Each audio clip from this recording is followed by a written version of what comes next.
What insurance does a small business actually need? Much of a business's success depends on how well it can overcome obstacles.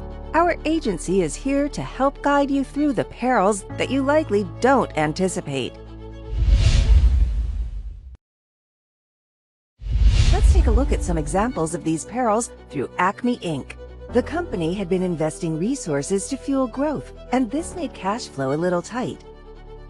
To save money, they decided to temporarily cut back on some of their insurance, and as luck would have it, that's exactly when they were hit with a string of incidents that put the entire business in jeopardy.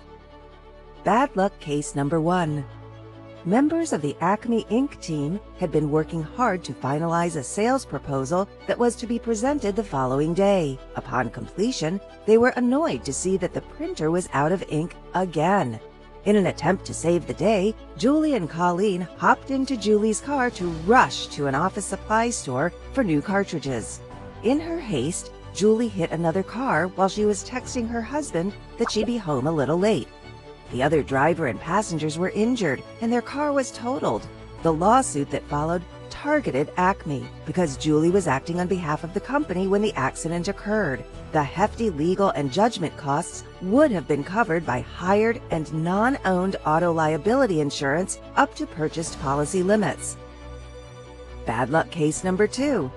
During the previous litigation, it was discovered that Colleen wasn't an employee of Acme Inc. She was a 1099 contractor. She was contracted initially to consult on a project, but she did so well it developed into a full-time situation. Although Julie only had minor injuries from the car accident, Colleen in the passenger seat was badly injured and had a long recovery.